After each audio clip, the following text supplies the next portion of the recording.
नमस्कार प्यारे बच्चों, आप सभी प्यारे बच्चों को स्वागत करता हूं आपके नए चैप्टर यानी नागरी लिपि में। और यह चैप्टर नंबर आपका कौन सा है प्यारे बच्चों? यह 5वां चैप्टर है। इससे पहले यह गद्य खंड के हमने 4 चैप्टर पढ़ चुका हूं और पद खंड के 12वां चैप्टर आपको प्लेलिस्ट में मिल जाएगा मेरे प्यारे बच्चों। यह 5वां चैप्टर है जिस चैप्टर का नाम है नागरी लिपि। यह क्या है? निबंध है। पहले तो यह आप समझिए कि यह क्या है? निबंध है। हम आपको यह भी एक दिखा देते हैं कि आपके लिए यह जो आपका जो पहले पहले दिखेगा वो स्क्रीन पर यह ऐसा दिखेगा। ये वन शॉट है मेरे प्यारे बच्चों। यह गद्य खंड का यह 5वां चैप्टर है। आई 2026 के एग्जाम के दृष्टिकोण से इंपॉर्टेंट है।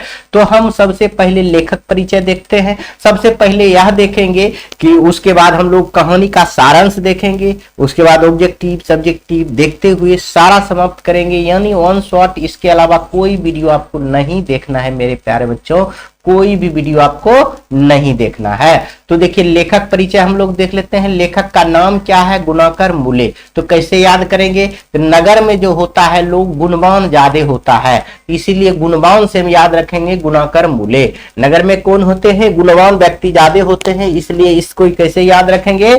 गुणाकर मूले जी ने इसका लेखक हैं। यह कैसी विधा है? तो निबंध है। इनकी जन्म कब हुआ मेरे प्यारे बच्चों? तो 3 जनवरी 1935 ईस्वी को हुआ है और महाराष्ट्र के अमरावती जिले में हुआ। महाराष्ट्र के कौन सा जिले में हुआ है? अमरावती जिले में हुआ है। और इनकी मृत्यु 16 अक्टूबर 2009 ईस्वी के हुआ है। कुछ ही दिन पहले हुआ है मेरे प्यारे बच्चों, यानी 16 साल पहले हुआ है। इतना बात यदि याद रखते हैं तो बहुत सुंदर से लेखक परिचय में आपका नंबर मिल सकता है कि नागरी लिपि के लेखक क्या है। देखिए लिपि क्या होता है?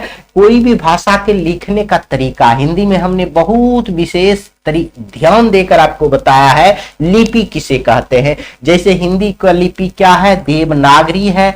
देवनागरी है, उसी के बारे में हम लोग बहुत विस्तार से पढ़ेंगे, जिन्होंने गुणाकर मूले ने यह निबंध के तौर पर यह लिखे हैं। तो हम पहले आगे देख लेते हैं लेखक के बारे में कि इन्होंने अपनी शिक्षा दीक्षा ग्रामीण परिवेश और मराठी भाषा में पाई है। क्या में पाई है? मराठी भाषा में पाई है। देखिए पाई है। मिडिल स्तर पर मराठी में पढ़ाई करने के बाद ये बरखा चले गए और वहां उन्होंने 2 वर्षों तक नौकरी तथा हिंदी का अंग्रेजी का अध्ययन किया। नौकरी भी किया 2 वर्ष का और हिंदी और अंग्रेजी का अध्ययन भी किया। इसके बाद इलाहाबाद में गणित विषय में एमए किया। गणित विषय का गाइड, यानी गणित विषय में हिंदी गाइड। यह कुछ नहीं है मेरे प्यारे बच्चों। गणित विषय में इन्होंने क्या किया? एमए किया। इतना याद रखेंगे, यह कुछ नहीं पढ़ना है, समझ गए। रचना देखिए, अब इनकी रचना देख लीजिए। अक्षर की कहानी, अक्षरों की कहानी किसने लिखा? तो आपका यही गुणाकर मूले ने लिखा है। भारत इतिहास और संस्कृति, प्राचीन भारत के महान वैज्ञानिक, सौर मंडल, सूर्य, नक्षत्र लोक, भारतीय लिपियों की कहानी, भारतीय विज्ञान की कहानी आदि। इतना तो 4-5 है। ये है, आप ये लोग बहुत सुंदर से याद कर सकते हैं। गुणाकर मूले का जो रचना है, अक्षरों का कहानी, भारत इतिहास और संस्कृति, प्राचीन भारत के महान वैज्ञानिक, सौर मंडल, सूर्य, नक्षत्र लोक, भारतीय लिपि की कहानी, भारतीय विज्ञान की कहानी, बहुत सुंदर से आप याद कर सकते हैं। अब हम इस पाठ का परिचय दे देते हैं। पाठ का परिचय में क्या क्या पढ़ना है वह देख लीजिए। प्रस्तुत पाठ गुणाकर मूले की पुस्तक भारतीय लिपि की कहानी से लिया गया है। यह जो है निबंध कहां से लिया गया है? तो सबसे पहला यह क्वेश्चन पूछेगा कि नगरी लिपि जो है कहां से लिया गया है। यह गुणाकर मूले का जो है एक बुक है, जो प्रस्तुत पुस्तक जो है, प्रस्तुत पाठ जो है, प्रस्तुत शीर्षक जो है, प्रस्तुत निबंध जो है, वह कहां से लिया गया है? यह गुणाकर मूले के द्वारा जो लिखे गए भारतीय लिपियों की कहानी, भारतीय लिपियों की कहानी से लिया गया, लिपियों की कहानी से लिया गया है मेरे प्यारे बच्चों, इतना बात याद रखेंगे। इसमें हिंदी के लिपि नागरी या देवनागरी के ऐतिहासिक रूपरेखा के बारे में वर्णन किया गया है। इसमें क्या किया गया है, हिंदी जो है, हिंदी की लिपि, हिंदी को लिखने की तरीका क्या है, देवनागरी है। उसी देवनागरी या लिपि नागरी के बारे में, लिपि नागरी कहिए या देवनागरी कहिए, समझ गए। तो इसी के बारे में इन्होंने गुणाकर मूले ने यह चैप्टर में बताया गया है और हम लोग आपका संक्षेप में लिख कर रखे हुए हैं। पूरा चैप्टर नहीं हम उतार कर रखे हुए हैं कि पूरा चैप्टर रामायण की तरह हम आपको पढ़ लें और बस आपका क्वेश्चन आंसर बता दे। बहुत यूट्यूब पर ऐसे भी करता है, लेकिन हम संक्षेप में लिख कर रखे हैं, लेकिन उसी तरह से हम पढ़ेंगे समझाते हुए, उसके बाद क्वेश्चन आंसर करेंगे, उसके बाद ही चैप्टर समाप्त करेंगे बहुत बेहतरीन तरीका से। देरी ना करते हुए पाठ का सारांश हम लिखे हैं, इसलिए लिखे हैं कि देवनागरी लिपि नागरी लिपि क्यों ने ऊपर में लिखे, इसलिए कि हम पूरा चीज नहीं छापे हैं, इसका सारांश संक्षेपण करके छापे हैं, समझ गए। तो देखिए, प्रस्तुत पाठ नागरी लिपि गुणाकर मूले के द्वारा लिखित है, यह बात तो जान रहे हैं। यह किस विधा है, निबंध है, यह भी बात जान रहे हैं। तो इसमें लेखक ने देवनागरी लिपि के उत्पत्ति, मतलब इसका इतिहास कैसे उत्पन्न हुआ है, विकास कैसे हुआ, व्यवहार पर अपना विचार व्यक्त किया है। लेखक का कहना है कि जिस लिपि में यह पुस्तक छपी है उसे नागरी या देवनागरी लिपि कहते हैं। इस लिपि का टाइम लगभग 250 वर्ष पहले बनी है। इसके विकास से अक्षरों में स्थिरता आ गई है। देखिए, देवनागरी के विकास में क्या आ गई है, स्थिरता आ गई है। अब यह नई 52 लिपि है। आपका वर्ण कितना है देवनागरी में, 52 है। हिंदी में आप जानते हैं स्वर व्यंजन यह सब मिलाकर आपको क्या है, 52 गो है। और यह इसका जो विकास सबसे पहले हुआ, टाइप, इसका लिपि का टाइप लगभग कितना वर्ष पहले हुआ, 250 वर्ष पहले विकास हुआ है, यह भी याद रखेंगे। और यह अस्थिरता आ गया है, ठीक है। तो आगे आइए, हिंदी तथा इसकी विविध बोलियां संस्कृत एवं नेपाली आदि इसी लिपि में लिखा गया है। यानी संस्कृत, हिंदी और नेपाली यह सब किस भाषा में लिखा गया है, देवनागरी लिपि में लिखा गया है। याद रखिए, लिखने का तरीका को हम लिपि कहते हैं, ठीक है। देवनागरी के संबंध में एक महत्वपूर्ण तत्व यह है कि विश्व में संस्कृत एवं प्राकृतिक की पुस्तकें प्रायः इसी लिपि में लिखी छपती है, इसी लिपि में यानी देवनागरी यानी नगरी लिपि में छपती है। आगे आइए, देश में बोली जाने वाली भिन्न भाषाएं तथा बोलियां भी इसी लिपि में लिखी जाती है। तमिल, मलयालम, तेलुगु, कन्नड़ की लिपियां भिन्नता दिखाई पड़ती है, लेकिन ये लिपियां भी नगरी की तरह ही प्राचीन ब्राह्मी लिपि से विकसित हुआ है। प्राचीन ब्राह्मी लिपि से विकसित हुआ है या ब्राह्मणी लिपि से विकसित हुआ है, याद रखेंगे। ये लिपियां किससे विकसित हुआ, ब्राह्मी लिपि से विकसित हुआ, याद रखेंगे।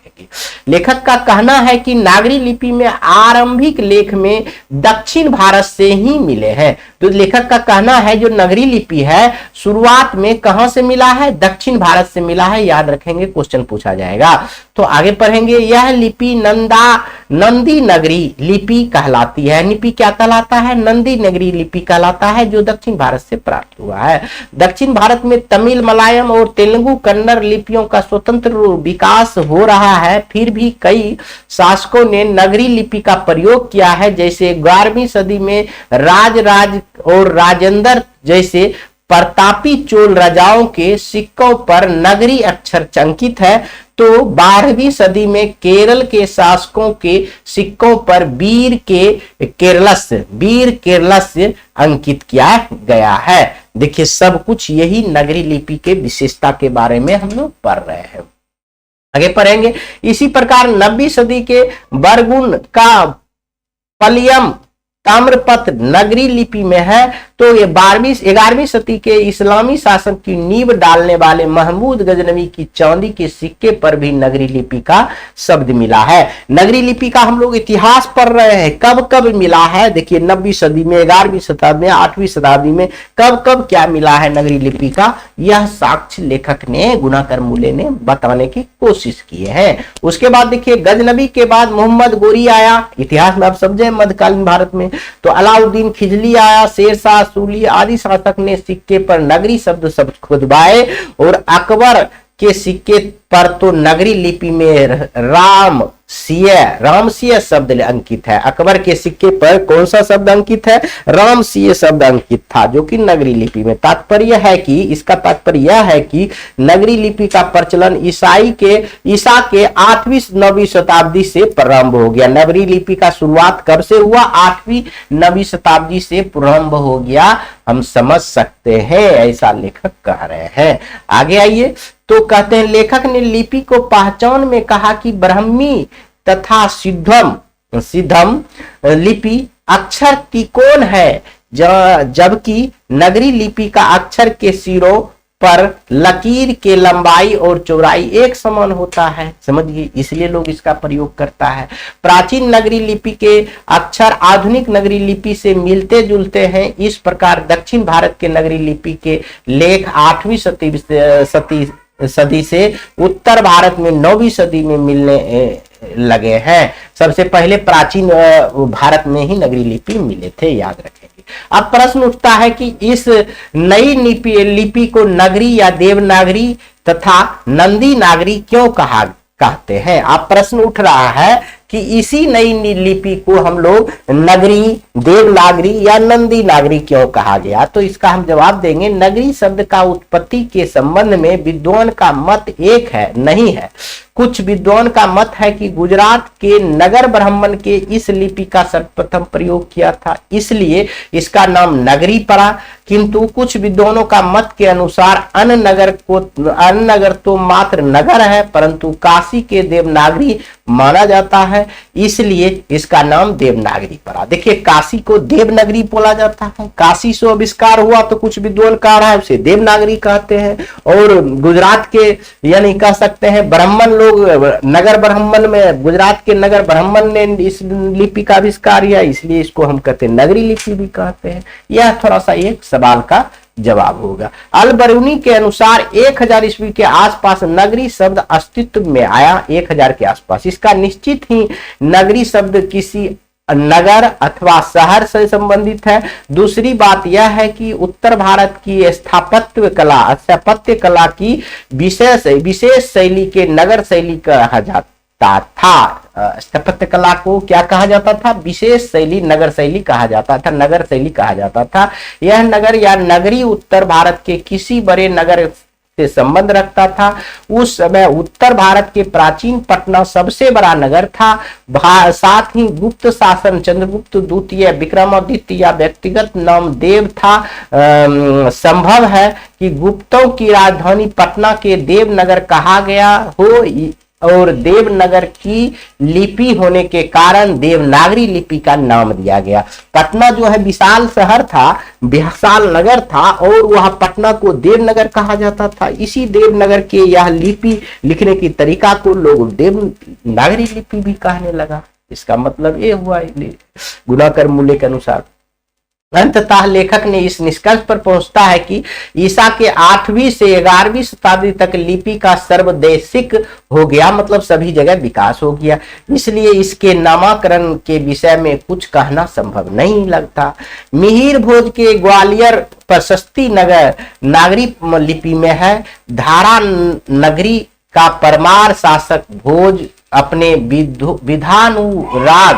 विद्यानुराग के लिए इतिहास प्रसिद्ध है। 12वीं सदी के बाद भारत के सभी हिंदू शासक तथा कुछ इस्लामी शासक ने अपने सिक्के पर नागरी लिपि अंकित किए हैं। इतिहास हो गया। अब देखिए, संक्षेप में हम कह सकते हैं, पूरा चैप्टर को हम संक्षेप में देख चुके हैं कि नगरी लिपि के बारे में, इतिहास के बारे में वर्णन किए हैं। बहुत सुंदर से लिखे हैं लेखक महोदय ने। कुछ याद करने वाला फैक्ट था, उसको हम 2 बार बताए हैं। अब हम लोग क्वेश्चन आंसर पर आएंगे और बहुत सुंदर से पढ़ेंगे और याद हो जाएगा। आपको समझ गए, सारा चीज आपको 100% समझ में। लेखक ने किन भारतीय लिपि से देवनागरी का संबंध बताता है, तो हम लोग पढ़े हैं लेखक ने गुजराती, बंगला और ब्राह्मी लिपियों को देवनागरी का संबंध बताता, अभी तुरंत पढ़े हैं। देवनागरी लिपि को कौन कौन सी भाषाएं लिखी जाती है, तो संस्कृत लिखा जाता। देवनागरी लिपि से मुख्यतः नेपाली, मराठी, संस्कृत, प्राकृत और हिंदी भाषाएं लिखी जाती है। समझ गए, इतना बात आप लोग लिख देंगे काफी है, यह नहीं लिखना है आपको टेस्ट सीरीज। नगरी लिपि के आरंभिक लेख कहाँ प्राप्त हुआ है, इसके विवरण दे। तो विद्वानों के अनुसार नगरी लिपि का आरंभिक लेख विंध्य पर्वत के नीचे के ढक्कन प्रदेश से शुरुआत हुआ था। इतना बात तो आप लिख सकते हैं बहुत सुंदर से, समझ गए मेरे प्यारे बच्चों। आगे आइए, नगरी लिपि कब एक सार्वदेशिक लिपि थी, बस ये तो हम अभी तुरंत देखे थे। ईसा के 8वीं से 11वीं शताब्दी की नगरी लिपि पूरे देश में व्याप्त थी, अतः उस समय यह एक सार्वदेशिक लिपि थी। 8वीं शताब्दी शताब्दी को 11वीं शताब्दी को हम लोग सार्वदेशिक लिपि कहते हैं, ठीक है। नगरी लिपि के अक्षर की स्थिरता कैसे आई, तो करीब 2 सदी पहले बार देवनागरी लिपि में टाइप बने और इसमें पुस्तक छपने लगा। इस प्रकार ही देवनागरी लिपि को अक्षरों में स्थिरता आ गई। तो आप देखिए यहां जो है आपका, यहां उत्तर भारत के में किन शासकों को प्राचीन नगरी लेख प्राप्त होते हैं, तो लिखेंगे विद्वान का विचार है कि उत्तर भारत में मिहिर, भोज, महेंद्र पाल आदि गुर्जर प्रतिहार राजाओं के अभिलेख में पहल नगरी लिपि का लेख छपे हुए हैं। यह सब राजा का नाम एक बार याद कर सकते हैं। गुर्जर प्रतिहार कौन थे, तो आप लिख सकते हैं विद्वानों को विचार है कि गुर्जर प्रतिहार बाहर से भारत आए थे। ईसा के 8वीं सदी के पूर्वार्ध में अवंती प्रदेश में इन्होंने अपना शासन स्थापित किया और बाद में कन्नौज पर भी अधिकार कर लिया। महिर भोज, महेंद्र पाल आदि प्रख्यात प्रतिहार शासक हुए, जो कि आपका यह गुर्जर प्रतिहार के नाम से जाना जाता है। बस इसको छोड़ देना है आपको। आगे ये ब्राह्मणी और सिद्धम लिपि की तुलना में नागरी लिपि की मुख्य पहचान क्या है, तो आप लिख सकते हैं गुप्त काल के ब्राह्मी लिपि तथा उसके बाद के सिद्धत लिपि के अक्षरों के सिरों पर छोटी आड़ी लकीरें या छोटे ठोस त्रिकोण है, लेकिन नगरी लिपि में की पहचान मुख्य पहचान यह है कि उसके अक्षरों के सिरे पर पूरी लकीर बन जाती है और उसे सिरे रेखाएं उतना ही लंबी होती है जितना कि अक्षरों की चौड़ाई होती है, इसलिए यह प्रसिद्ध हो गया नगरी लिपि। समझ गए। नगरी लिपि को देवनागरी क्यों कहते हैं, लेखक ने इस संबंध में क्या जानकारी दिया है, तो आप लिख सकते हैं नगरी लिपि का उत्पत्ति तथा उसके अर्थ के बारे में विद्वानों में बड़ा मतभेद है। एक मत के अनुसार गुजरात के नगर ब्राह्मणों ने पहल नगरी लिपि का इस्तेमाल किया, इसलिए नाम नगरी पड़ा। दूसरे मत के अनुसार बाकी नगर सिर्फ नगर है, परंतु काशी देवनागरी है, इसलिए काशी प्रयुक्त लिपि का नाम देवनागरी पड़ा। काशी क्या, काशी से वो शुरू हुआ होगा, तो काशी तो देव का नगरी है, इसलिए से देवनागरी लिपि कहने लगा। नागरी लिपि के साथ सिक्के का जन्म होता है, इस संबंध में लेखक का क्या जानकारी देता है, तो नागरी लिपि के साथ अनेक प्रादेशिक भाषाओं में भी जन्म लिया है। 8वीं से 9वीं शताब्दी में आरंभिक हिंदी का साहित्य मिलने लग जाते हैं। इसी काल में आर्य भाषा परिवार की आधुनिक भाषाएं मराठी, बांग्ला जन्म ले लेता है। ठीक, समझ गए इतना बात। आगे आइए, नंदी नगरी किसे कहते हैं, किस प्रसंग में लेखक ने उसका उल्लेख किया है, तो कह सकते हैं दक्षिण भारत के यह नगरी लिपि नंदी नगरी कहलाती है थी।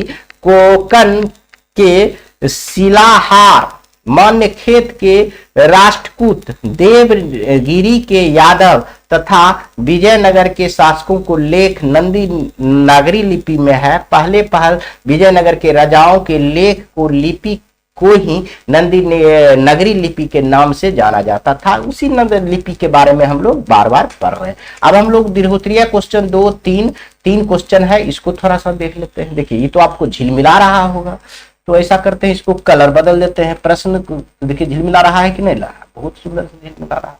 इसको हम लोग क्या कर देते हैं, उजला कर देते हैं, समझ गए। और इसको भी हम लोग उजला कर देते हैं।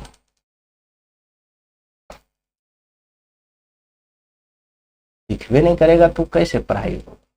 ये 3 ही क्वेश्चन था, बाकी तो आपका ऑब्जेक्टिव से स्टार्ट हुआ इसमें। ठीक है, आगे आइए। अब नगरी लिपि पाठ का सारांश लिखें और नगरी लिपि में कौन कौन सी भाषाएं लिखी जाती है, तो वही सब हम लोग मिला जुला के लिख दिए। आप स्क्रीनशॉट लेंगे और बढ़िया से सुंदर, चाहे वीडियो रोक के इसको आप नोट बना लेंगे, आपको सारा समझ में आ जाएगा। जो चीज हम पढ़े हैं अभी वही चीज, ठीक है। आगे आइए, नगरी की उपनगरी की उत्पत्ति के संबंध में लेखक का क्या कहना है, पटना के नगरी के संबंध में लेखक क्या बताना चाहता है, यहाँ पढ़े हुए हैं, फिर से बता देते हैं। एगो यह मान्यता है कि नगरी लिपि किसी नगर अर्थात किसी बड़े शहर से संबंधित है। पादताडित कम नामक एक नाटक से जानकारी मिलती है कि पाटलिपुत्र अर्थात पटना नगर नाम से पुकारते थे।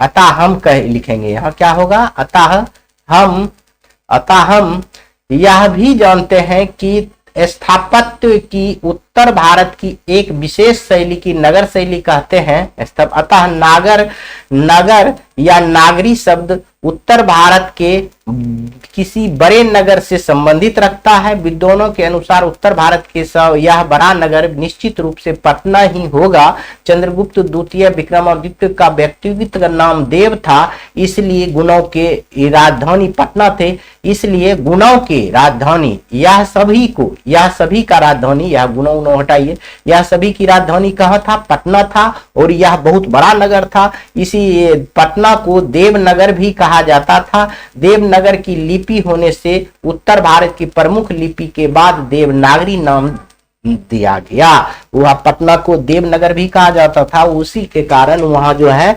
देवनागरी इसका नाम रख दिया गया। निबंध के आधार पर काल चक्र से नागरी लिपि से संबंधित प्रमाण प्रस्तुत करें, तो वही सब लिखा हुआ है जो हम पढ़े थे 1000 ईस्वी 1200 ईस्वी में केरल 9वीं सदी में विक्रमादित्य के समय में। यह सुंदर से आप मेरे प्यारे बच्चों पढ़ लेंगे। हम उम्मीद करता हूं कि आप लोग 100% समझ गए होंगे। अब हम लोग पढ़ने वाले हैं ऑब्जेक्टिव क्वेश्चन, बहुत लाजवाब तरीका से पढ़ेंगे और आपका एक भी सवाल नहीं छूटेगा। आपका एक भी सवाल कोनो से चीज से नहीं छूटने वाला है मेरे प्यारे बच्चों। देखिए पहला ही क्वेश्चन है, नगरी लिपि आरंभिक लेख में हमें कहां से मिलता है, तो हम पढ़ चुके हैं दक्षिण भारत से मिलता है। दक्षिण भारत से इसका मिलता है, तो बहुत सुंदर से कह सकते हैं। बेतवा दान पत्र किस समय का है, यह हम नहीं पढ़ा है, तो यह आप याद कर लीजिएगा 1020 ईस्वी का समय था। बेतवा दान पत्र किस समय का था, तो 1020 ईस्वी का था। आपके बुक में लिखा हुआ है, हम नहीं टाइप किए तो अभी पढ़ा रहे हैं आपको, बढ़िया से आपको पढ़ लेना है, समझ गए, बहुत सुंदर से। उत्तर भारत से नागरी लिपि के लेख कब से मिलते हैं, उत्तर भारत के नागरिक लिपि का लेख कब से मिलते हैं, तो बहुत सुंदर से आप कह सकते हैं 8वीं शताब्दी से मिलते हैं। बहुत सुंदर से इसका आप जवाब दे सकते हैं, लाजवाब तरीका से जवाब दे सकते हैं, समझ गए। अब कहिएगा सर बहुत चीज छोड़ दी है, तो भैया हम कह रहे हैं, बार बार कह रहे हैं, कम पढ़िए लेकिन कम पढ़िए, लेकिन बार बार पढ़िए, तभी आप बिहार टॉपर कर सकते हैं, क्योंकि आपको आधा ही बढ़ना है सब कुछ में, समझ गए मेरे प्यारे बच्चों। बहुत सुंदर से आप पढ़ रहे हैं, ऐसा मैं उम्मीद करता हूं। देखिए आगे ये गुणाकर मूले ने मिडिल स्तर की पढ़ाई किस भाषाओं में किया है, तो आप कह सकते हैं गुणाकर मूले ने मिडिल स्तर की पढ़ाई मराठी भाषा में किया है। बहुत सुंदर से कह सकते हैं। आगे आइए, मूले ने, यानी मूले का मतलब गुणाकर मूले ने अंग्रेजी व हिंदी की पढ़ाई कहां पर की, अंग्रेजी व हिंदी की पढ़ाई बरघा से की, हम लोग लेखक परिचय में पढ़ चुके हैं। नेपाली भाषा किस लिपि में लिखी जाती है, तो अभी हम पढ़े हैं देवनागरी लिपि में लिखी जाती है। गुणाकर मूले का जन्म कब हुआ था, तो यह भी हम लोग देखेंगे 1935 में हुआ था। गुणाकर मूले का जन्म कहाँ हुआ था, यह भी हम लोग पढ़ चुके हैं, महाराष्ट्र में हुआ था, ठीक है। इन्होंने किस पुस्तक में पुरानी लिपियों की विस्तृत जानकारी दी, इन्होंने किस पुस्तक में पुरानी लिपियों को विस्तृत जानकारी दी, अक्षर कथा में, याद रखेंगे आप लोग। गुप्तों की राजधानी को क्या कहा जाता है, गुप्त की राजधानी को क्या कहा जाता है, तो देवनगर कहा जाता था, यह भी याद रखेंगे। बंगला लिपि प्राचीन नगरी लिपि की है, बंगला लिपि प्राचीन नगरी लिपि का है, इसका मतलब है बहन। क्या है प्राचीन नगरी लिपि क्या है, बहन। तो केरल के शासकों के द्वारा सिक्कों पर वीर केरलस्य शब्द किस लिपि में लिखी गई है, तो हम बहुत आसानी से कह सकते हैं नागरी लिपि में लिखी गई है। कहा गया है, नागरी लिपि में लिखी गई है। तो आइए पहले पहल किन राजाओं के लेखों को लिपि के ही नंदी नागरी के नाम दिया गया है? नंदी नागरी के नाम दिया गया है विजयनगर के राजाओं के। कहां पर है? विजयनगर के राजाओं का। तो उत्तर भारत की विशेष स्थापत्य शैली को क्या कहा जाता है? तो हम जानते हैं इसको हम क्या कहेंगे? स्थापत्य शैली को हम कहेंगे नागर शैली। क्या कहेंगे? नागर शैली। अभी कई बार पढ़े हैं। देवनागरी लिपि में मुद्रा का टाइप कब बना? मुद्रा का टाइप कब बना? तो बहुत सुंदर से हम कह सकते हैं 2 सदी पहले, 2 सदी पहले, 2 दशक पहले हम कह सकते हैं, या 2 सदी होना चाहिए, 2 सदी पहले यानी ए नंबर, 2 सदी पहले मतलब ए नंबर। ठीक है। नागरी लिपि कब एक सर्वदेशिक लिपि बना? तो यह तो अभी हम पढ़े हैं सब्जेक्टिव क्वेश्चन में भी, 8वीं से 11वीं शताब्दी, 8वीं से 11वीं शताब्दी। ठीक है। पहले दक्षिण भारत की नागरी लिपि क्या कहलाता था? जो दक्षिण भारत का नगरी लिपि था वह पहले क्या कहलाता था? सिद्धत कहलाता था, सिद्धम कहलाता था। याद रखिएगा। गुणाकर मूले ने विभिन्न विषयों पर कितने निबंध लिखे हैं? तो यह बात हम नहीं बताए, लेकिन आपको याद रखना 2500 से अधिक, 2500 से अधिक। भारतीय लिपियों की कहानी किनकी प्रसिद्ध रचना है? भारतीय लिपियों की कहानी किनकी प्रसिद्ध रचना है? तो गुणाकर मूले की प्रसिद्ध रचना है। इंपॉर्टेंट हम बताए थे। इस्लाम शासक का आरंभ कब काल है? इस्लाम शासक का आरंभ काल कब है? तो 12वीं शताब्दी है। याद रखेंगे, बताए भी थे। गुणाकर मूले की मृत्यु कब हुआ? तो बहुत सुंदर से आप बता सकते हैं 2009। किधर गए? 2009। ठीक है। किस शासक ने अपने सिक्के पर राम सीता की आकृति और नागरी लिपि में राम सिया शब्द का अंकित करवाया? पढ़े चुके हैं हम, अभी बताए थे। अकबर शासक ने। नागरी लिपि शीर्षक निबंध के निबंधकार कौन है? तो गुणाकर मूले हैं। यह नागरी लिपि शीर्षक पाठ के किस पुस्तक से लिया गया है? यह भी हम लोग पढ़ चुके हैं, ऐसा नहीं है कि नहीं पढ़ चुके हैं। यह जो है किस शीर्षक से लिया गया है? तो आप कह सकते हैं भारतीय लिपियों की कहानी से लिया गया है, पढ़ चुके हैं। मराठी भाषा की लिपि कौन सी है? तो मराठी भाषा की लिपि देवनागरी है। बस हो गया। टकसाल का संबंध क्या है? टकसाल का संबंध है तो हम कहेंगे सिक्के से है। टकसाल का संबंध किससे है? सिक्के से है। श्रवण बेलगोला स्थान कहाँ किससे संबंधित है? तो यह आपको याद रखेंगे जैन धर्म से संबंधित है। यह आपको इतिहास में भी पढ़ना पड़ेगा, इसलिए अगर यह भी से याद रख लेते हैं श्रवण बेलगोला किससे स्थान किससे संबंध रखता है? तो जैन धर्म से संबंध रखता है। अब देखिए दोबारा क्वेश्चन आया, सिद्धत क्या है? एक प्रकार की लिपि है। क्या है सिद्धत? एक प्रकार की लिपि है। किसे देवनागरी लिपि की संज्ञा दी गई है? तो हम कह सकते हैं काशी को देवनागरी लिपि की संज्ञा दी गई है। हिंदी के आदि कवि कौन थे? हिंदी के आदि कवि कौन थे? सरहदपाल, सरहपाद कहिए, सरहपाद कह सकते हैं। समझ गए? इसी के साथ आपका यह पूरा ऑब्जेक्टिव सब्जेक्टिव पूरा सेशन समाप्त होता है और यह वीडियो भी मैं समाप्त करता हूं। बहुत सुंदर से आप पढ़ रहे हैं ऐसा मैं उम्मीद करता हूं।